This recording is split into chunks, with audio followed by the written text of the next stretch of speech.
So this is a map of where goddess-centered figurines have been found, but many figurines that came from 30,000 years ago. And one of these figurines, this one here, is the oldest known figure that was ever found in Egypt.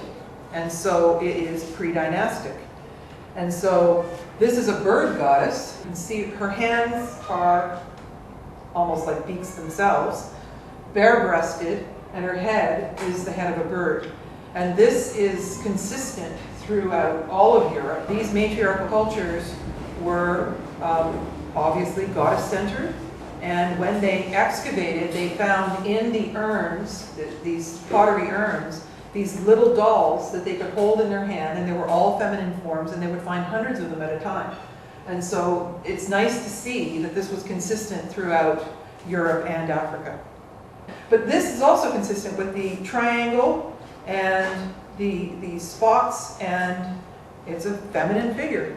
The whole wing in the National Museum in Egypt that's pre-dynastic, and what you see is pottery that's similar to other places in France and various cultures where you see the simplistic pottery, again, the bird-headed arms, the birds themselves, and the winged goddess. So now moving on to other symbolism, you're going to see here the bottle, which is the thymus on the head of the boy, who's got the tuft of hair and the one finger. Then you see Isis, who is nursing Horus. And again, he's got the tuft of hair, and he's got to be like 12 years old. He's already got a six-pack, and he's still nursing. But that's, again, I mean, that would shame us, but it certainly didn't shame them because it was matriarchal. And this is a replica, the darkened one that was from the ceiling of the Temple of Dendera, and this is actually the ceiling of the Brooklyn Museum.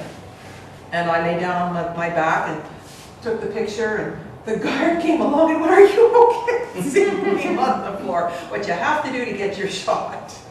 But you can see how these are zodiac figures and how they're being held up by Isis and the two Horus figures.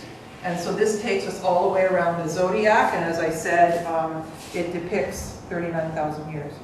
Now, this is a particular interest. Again, it's a little bit difficult to see, but this is called, unfortunately or fortunately, a teat. And it is a symbol of the double feminine. So it's an ankh with the arms down. And then this is the jed, which is the masculine, and we only see one here, but it's often depicted as, so you see two double feminines and two double masculines all the way around the exterior of the gold shrine of King Tut. And the idea here is that you are protected by the double feminine and the double masculine, and you cannot go on your journey to the other side without that. And so it can't be one or the other. And so the soul would literally be lost without this protection. And so this is a deeply embedded symbol of how to negotiate. The Bardos is really about the development of the soul on this level, so that when we pass, we know what to do. And some people are more well-versed than others. And Hakim, who is featured as the indigenous wisdom keeper in the Pyramid Code, did pass, and he came through to Deborah, who was dancing with the earpiece, the orb earpiece, and he came straight to me, and he came straight to her, and she said that of all the people she's seen pass, that he was the most well-versed, and he was just delighted to get on the other side. No more sound and light show, which he heard 50,000 times or more, and no more arthritis. And so I feel like I've got a stronger relationship with him now that he's on the other side, because he can come and talk to me anytime he wants. And so this is real for Egyptians, ancient Egyptians, reincarnated Egyptians, and this idea that we live once, die, and then who knows what happens, but it's over, is nonsensical. It's not even true. And so it's true that reincarnation was outlawed by the Council of Nicene in 323 AD, and they just basically said, you only live once, don't even talk about past lives, the end, right?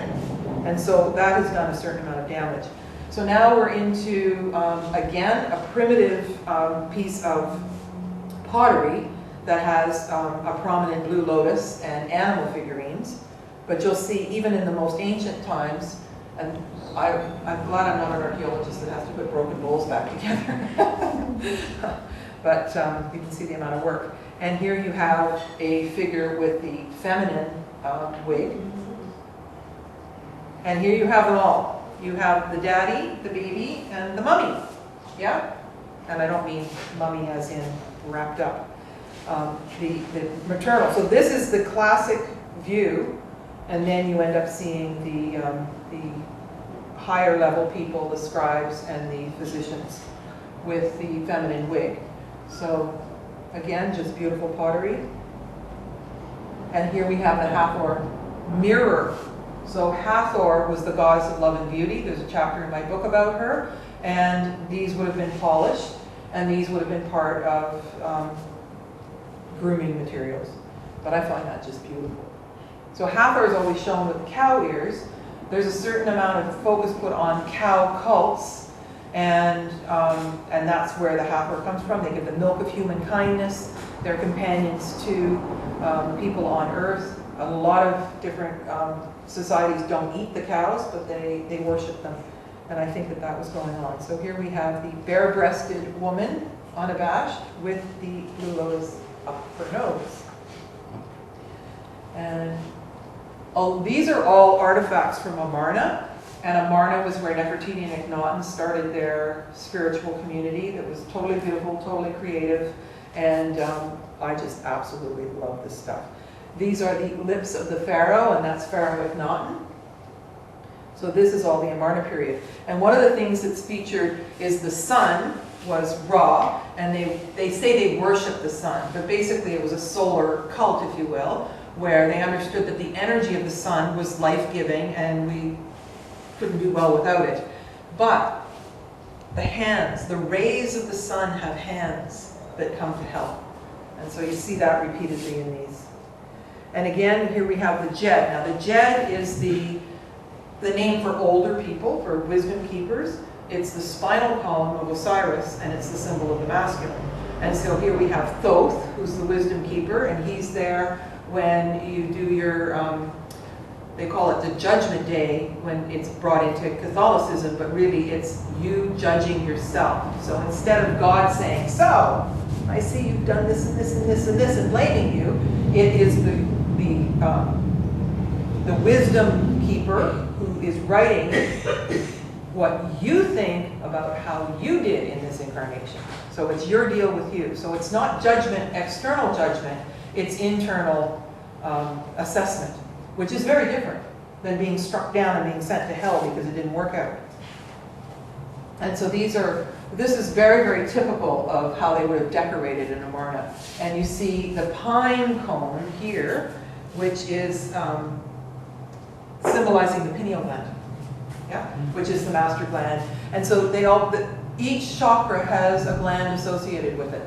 And so that they were really aware of that, keeping all those clear and open and understanding how we functioned.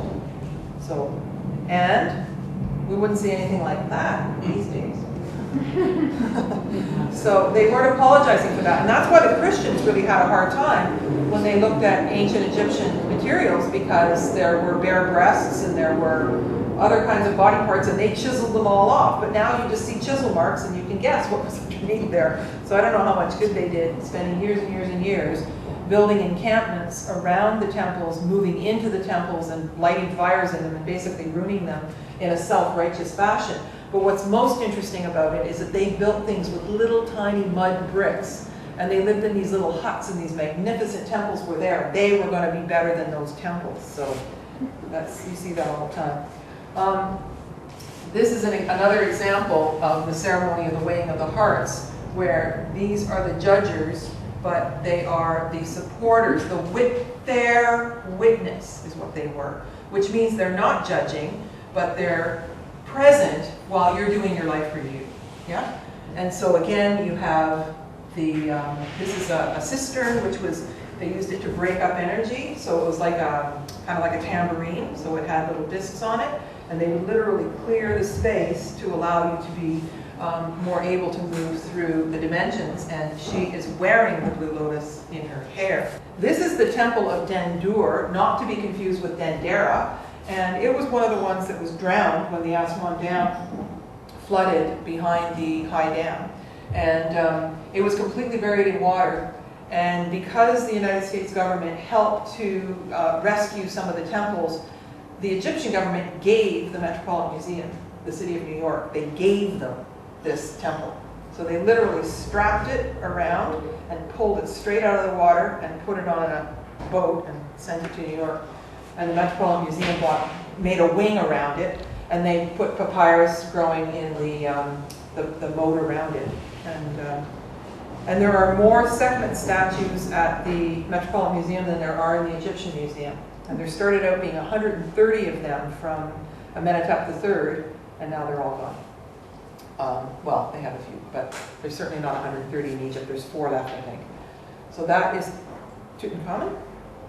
Now, I was going to talk to you about Tut's, the results of King Tut's DNA, and this is the beginning of the press conference at the National Museum, and I counted 35 cameras and a total frenzy of, well, you can see, of reporters and cameras. That's the statue of Queen T, so this is off to one side.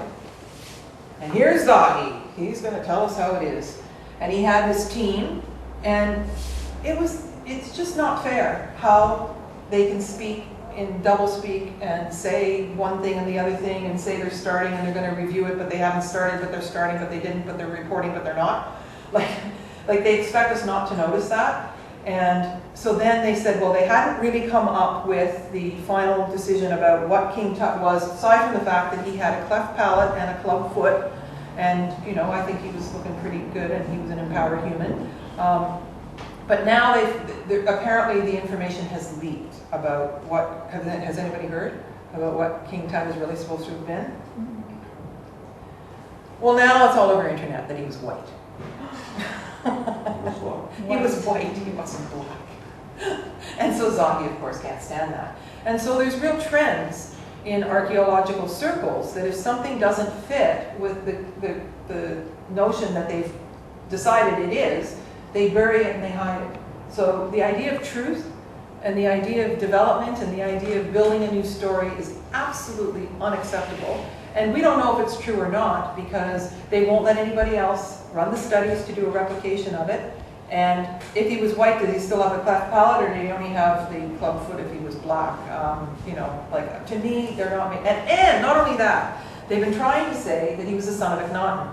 And I feel that the 18th dynasty is near and dear to my heart. The Amarna period was a very important time for me. And Akhenaten could not have been his father. Like, they want him to be, but we don't know who his parents are. And so it really doesn't add up. And if the DNA testing was done properly, we could find out who the whole family lineage was. Now, if you type into Google 18th dynasty Egypt family tree, and that you find 10 websites, I challenge you to go on those websites and look. They're either copied or they're all different.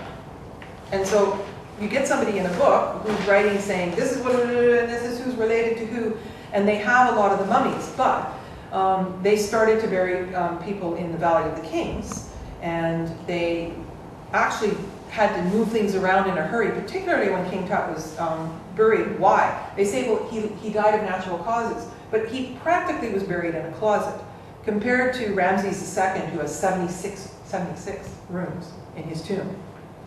Tut had 2 rooms.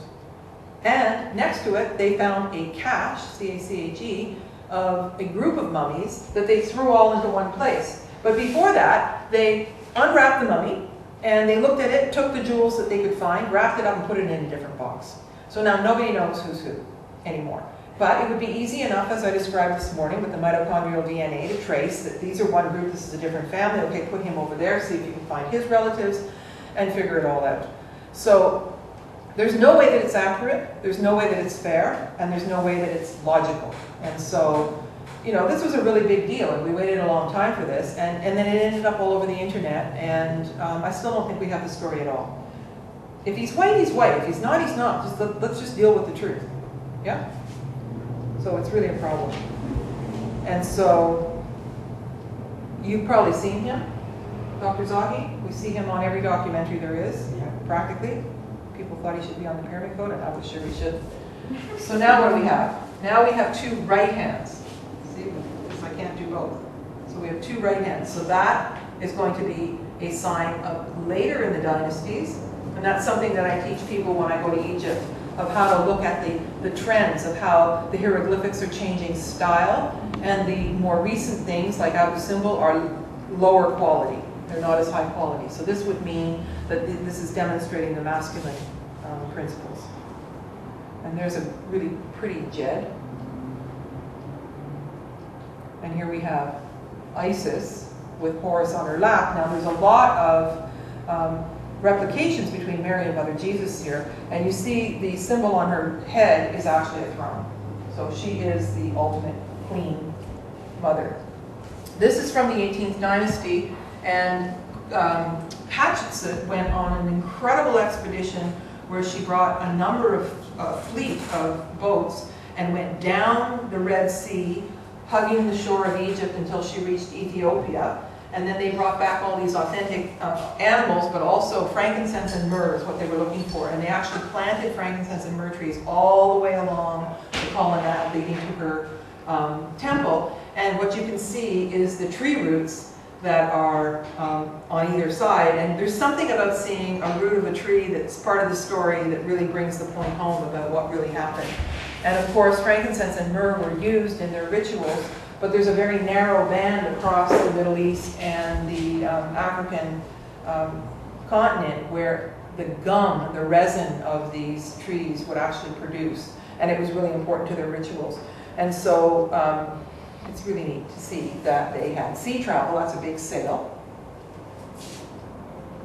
And this is a harp from ancient Egypt. So what you find in the museum as well is a lot of different ancient instruments. And I think that's really neat as well, because they were very, very busy having fun. This is an architect's tablet, his writing tablet. And so it's highly decorated. And so just to show a little bit of evidence of what they did and how they did it, because you don't usually see how things were built. And so this is going to be the design. Here you see an ankh.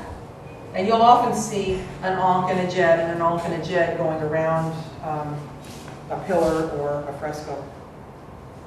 And there's another, so that you can see that this was something that everybody had one of these. It was the rage. And here's Anubis with his left foot forward, and he's the one who greets you when you're dead. He's got a big job. And here's the ceremony of the weighing of the hearts that I was talking about before. And instead of the feather of truth, they've got the whole of Mont sitting here. And here's the heart. And here we have, it's Anubis this time. Thoth is still taking the record.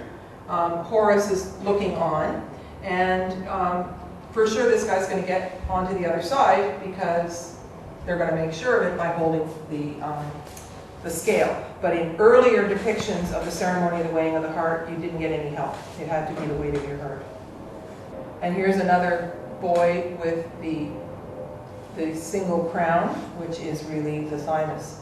So it's interesting that they were so concerned, and this is an image that repeats itself over and over again, with the biology of it all. And here is a scene of them harvesting grain, and I think what we forget about the ancients when we're thinking about their high technology and everything, that they really were very well connected to nature, and that's something that we're lacking now. We're dissociated from it, and you know, they really were connected to the ground. The meaning of the word pyramid in the ancient language was per-neter, which means the house of nature. And a temple was per-ba, which was the house of your highest self. Okay? So it really made sense in the ancient language. Now, I haven't said much about the scarab. The scarab is called the heifer, and it is the dawn. And there's several. Always with ancient Egyptian symbols, they're layered. It means more than one thing as you go deeper. And so this is actually representing the frontal lobes and the two hemispheres of the brain. Okay, so the other thing is that the dung beetle will create a circle with its dung and roll it. And that was the idea of the sun rolling across the sky. But it also did so in 5 different stages, as there are 5 sets of years in their bigger cycle. So every day represented a mini cycle of the larger cycle of time. And the dawn was the rebirth. And like I said earlier, we're in Amun now, which is the darkest of the dark. In the Egyptian if you keep the cycles going, that's where we are in time at the moment, and this is where we have to go. And so we tend to, feel that bugs are creepy and we shouldn't be honoring them, but as being connected to nature meant that you embraced everything. And so one of the artifacts in the King Tut exhibit is a necklace that's got 3 houseflies that are about this big. And he would wear it as a symbol of valor, because a housefly, brush them away and they come back, they brush them away and they come back. And so that was meant to be a virtue, that you would have tenacity and you would stick to whatever you were supposed to do, what you set out to do. And here is a scribe with the woman's wig. Now, I was mentioning the cattle cults before, and so a highly decorated cow would be part of the cattle cults. But when you see a cow thigh and you see them walking toward a feast, you think that they're all bringing, something to roast on the barbecue, but that's not what it means. A cow leg is actually representing the Big Dipper.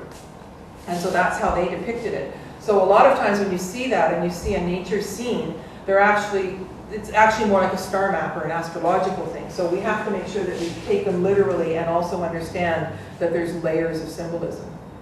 So as you look through Egyptian books, you'll see more of that. This is part of the ceremony of the opening of the mouth, which doesn't really make sense, but when the deceased was dead and mummified, there would be a ceremony where they would take this and they would stick it in its mouth and try to open it. But what they're basically doing is, this is the Big Dipper, yeah?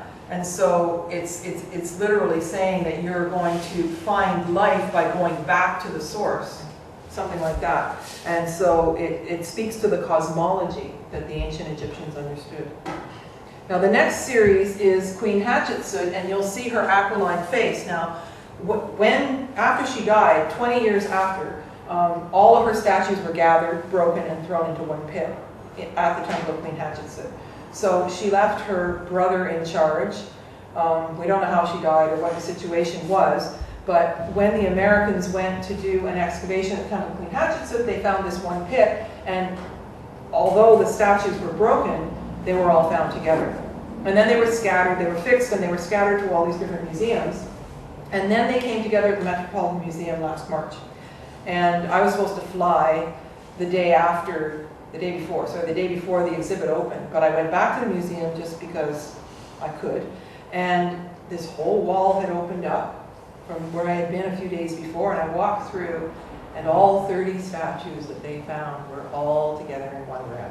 And everybody that was in the room left, including the guards, and they left me alone in there, as serendipity would have it, and I had quite a moment, because she's really important in terms of my memories there, but also who she was to literally be a pharaoh. Now, had she not been female, the history books would have depicted her as the most prolific builder, the most peaceful warrior, whatever, no war, and the best leader that Egypt ever had. But because she was female, oh, let's get rid of her and trash her statues. But you can see that she wore the false beard. She dressed as a man because it was expected, I suppose. But Hakim says that she was part of the high house and that it was always the woman up in front. And so the women definitely had a lot more power than we know, but they certainly had more power than in any other country in Egypt. And they were allowed to divorce, they were allowed to own land. And so I don't think that the position of women in ancient Egypt has been properly depicted.